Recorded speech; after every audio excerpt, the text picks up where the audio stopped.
शिवसेना भवन, त्याच्या माथ्यावर फडकणारा भगवा पाहिला की आजही काळजात काहीतरी हलतं. ही फक्त वास्तू नाही, या वास्तूवर लाखो माणसांची निष्ठा आहे, श्रद्धा आहे आणि पिढ्यानपिढ्यांचं प्रेम आहे. या वास्तूने बाळासाहेबांचं पार्थिव आपल्या कुशीत घेतलं. तो क्षण आठवला की आजही डोळे पाणवतात आणि छाती अभिमानाने फुगते. मुंबईवर संकट आली, मुंबई हादरली, आतंकी हल्ले झाले, पण हे भवन ते आजही ताट उभं आहे. ऊन पाहिलं, वारा पाहिला, आंदोलनं पाहिली आणि असंख्य शिवसैनिकांच्या पावलांचा आवाजही ऐकला. कित्येक सामान्य माणसं इथून आली, संघर्ष शिकली आणि आपल्या माणसांसाठी उभी राहिली.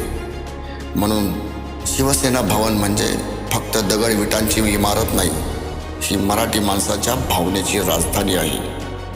आता तुम्ही मुंबईत नवीन सेना भवन उभाराच. पैशांच्या जोरावर ढाक आहे, 100 वास्तू उभ्या करता येतील. पण एक प्रश्न आहे, या वास्तूवर जीवापाड प्रेम करणारी माणसं कुठून आणणार? भिंती उभ्या करता येतात, पण निष्ठा विकत घेता येत नाही. भगवा लावता येतो, पण त्याच्या भगव्याखाली भावना निर्माण करता येत नाही. नाव लिहिता येतं, पण इतिहास लिहिण्यासाठी पिढ्यांचा त्याग लागतो. म्हणून लक्षात ठेवा, सेना भवन उभारता येईल, पण सेना भवनाची भावना उभारता येणार नाही. कारण ही वास्तू मुंबईत उभी नाही, ती लाखो शिवसैनिकांच्या काळजात उभी आहे.